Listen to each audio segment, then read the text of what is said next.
think I have fished out of Punta Rassa once or twice. And this is going back 10 plus years ago, last time I put in there. You know, that's like the furthest south end of where I fish on my regular daily business. So it was kind of cool to get down there and see a different, you know, a different landscape of what I would normally see. And I was excited about, you know, just kind of visiting that section, that Caloosahatchee stuff. This is a cool spot down here, basically right here by Sanibel. I haven't been down here in probably 10 plus years, but the fishing is really good. It's a lot of sight fishing game because the water's clean. So I'm hoping we get that opportunity. We're for sure gonna have some sun. And you know me, that sight fishing game's where I'm at. So we'll see if we can pull something off. This guy Ethan that I'm fishing with today, woo, dialed in. So see if we can make all the stars align.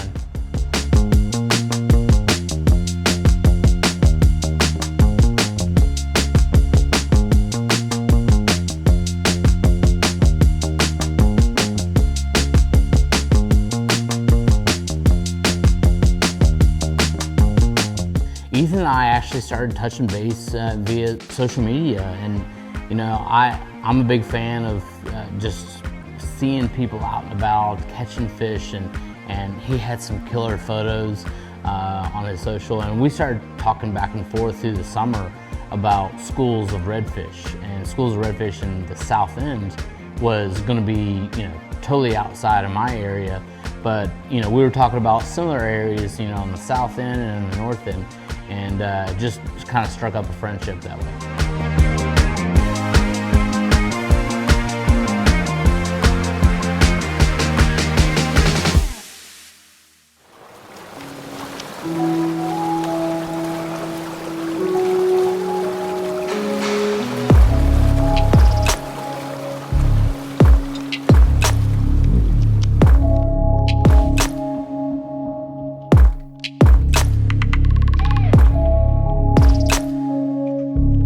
You know, fishing really outside of the Caloosahatchee River, you know, there's a lot of good things that happen in that fall transition. A lot of the fish are on the move and they start migrating towards the mouth of that river. And, you know, I found that anytime you can find, you know, really good flow, whether it be outgoing or incoming, it could set up for really good days of fishing. And, you know, this was no exception. You know, we were able to pinpoint some areas that just look fishy. I mean, there was plenty of times that I told Ethan, I said, man, this place just looks fishy.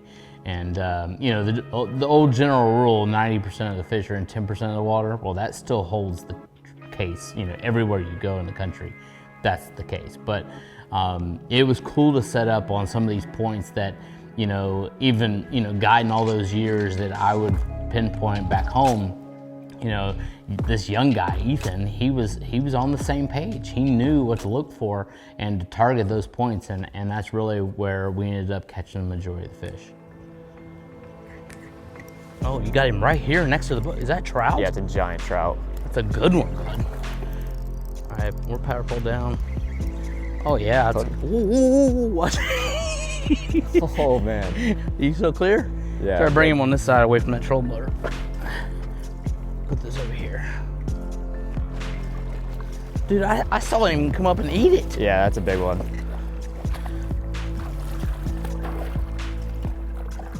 Oh, he ate it too, buddy. Yeah, he wanted it. I mean, come on. Give me a little bath too. Yeah, yeah.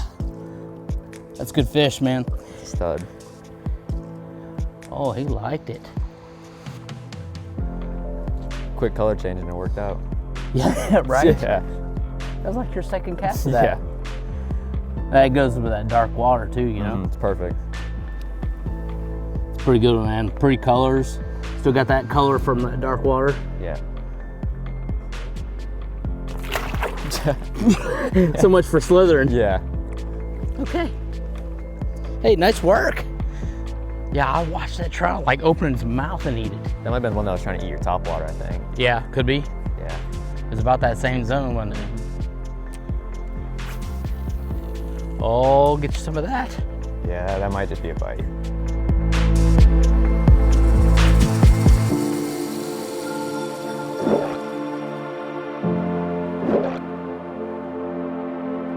Oh,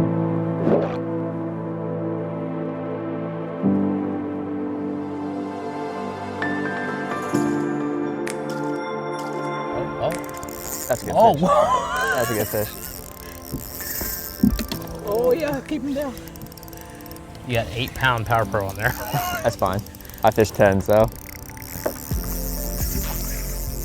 Are we winning this? I don't know. Can I back us up some? No, we're good right here, I think. I got him. He did get in there though, so he might be frayed. All right, can you go forward? I'm gonna grab this net Yep. out here. Just.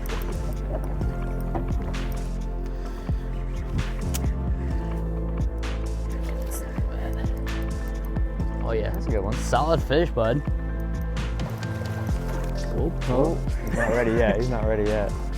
They see that net, they do a double take. yeah. Should be able to get him right. He likes the bottom of the boat. He does. He likes the new color on it. Yeah, head up to me and we got him. There we Well go. done, sir. Yeah. That's what I'm talking about. Nice work getting him. Yeah. Because he was going straight to the roots, baby. He got in there a little bit, but we got him out. Thought it was Dude, an oyster for a second. That's a but good fish. It's not a bad one, yeah.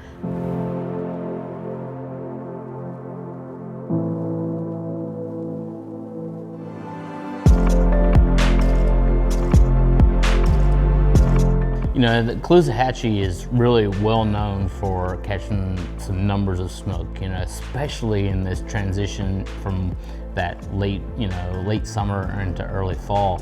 They start migrating up into the Caloosahatchee and the numbers can be there.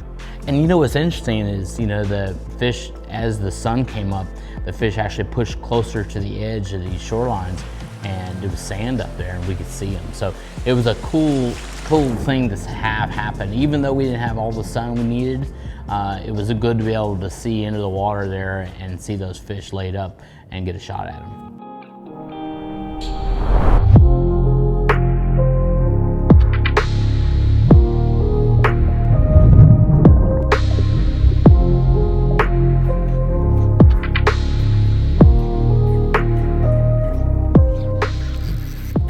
That's a good fish, whatever it is. Trout? I don't know yet. No, redfish.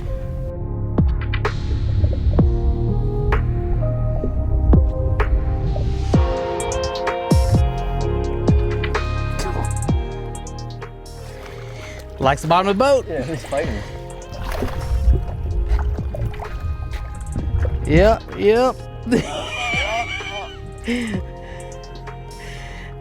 Ah, yes! Look at there! We got it done. Oh, God. For the biggest part of the day, our whole goal was to get the slam, snook, redfish, and trout. We kind of circled back around to an area that we saw some of these fish later in the day on a different part of the tide, where the tide was coming in. And, you know, I'm looking at this bottom and I'm like, just thinking back about some of the changes that I've made in my home waters of what I would see there and make those changes. And I made the decision to switch off to the Ned rig. You know, that sandy kind of crushed shell bottom, perfect case scenario for a Ned rig. And I made the change, and I'm pretty sure it was maybe the second cast and caught a nice redfish. So finished our slam and we were all excited, but you know, those little decisions you make on the water can make all the difference in the world going forward throughout the day.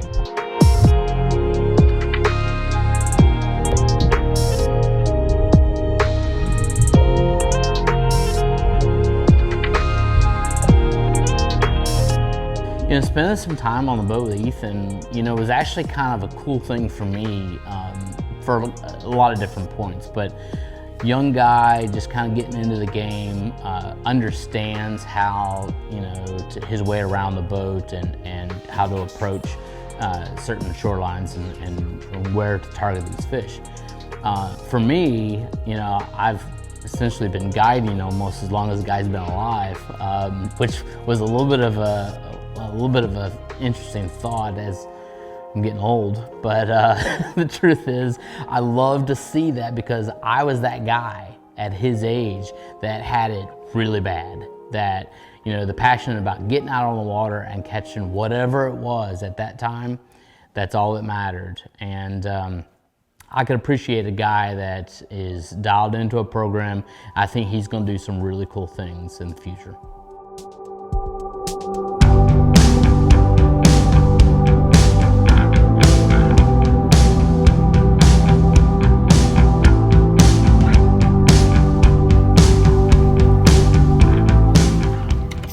I got whatever it is.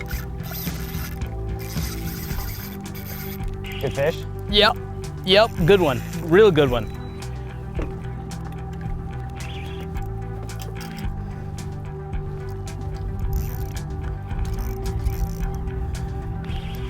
I'll get that net out real Yeah. quick. I don't know what it is, yeah, like, I think it's gonna be a redfish. Is it feeling jacked? acts like a red. It is? Yep, It is? yeah. Better.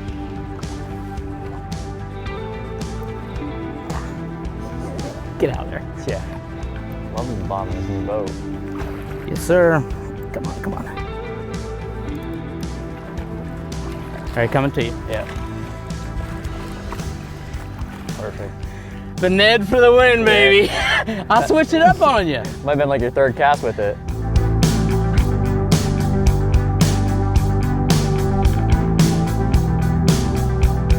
It's a pretty one. That sandy bottom, they love it.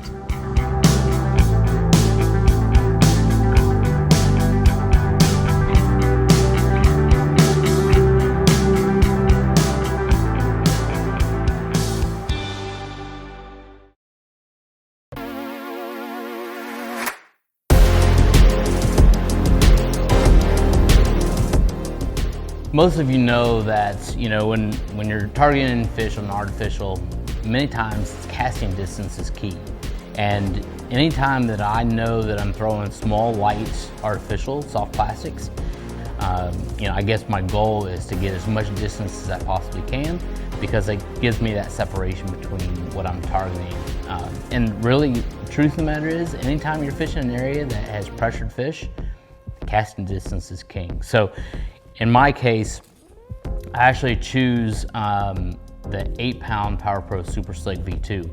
And a lot of people think, well, 8-pound, you know, you don't really have any strength in that. And reality is, I think it gives a lot more than what people give it credit for. But the difference between the two, between mono and braid, is 8-pound basically is essentially a 4-pound diameter in mono. What that equates to is casting distance. And a lot of times you realize, well, wait a minute, mono in the thicker diameter, you would think would be more abrasion resistant. And it's actually just the opposite. Power Pro, especially in the 8-pound to even 10-pound, you'd be surprised at what you can put that braid through and be able to pull those fish away from any structure. It's all about presentation and making the longest cast you possibly can with a great presentation on a small plastic.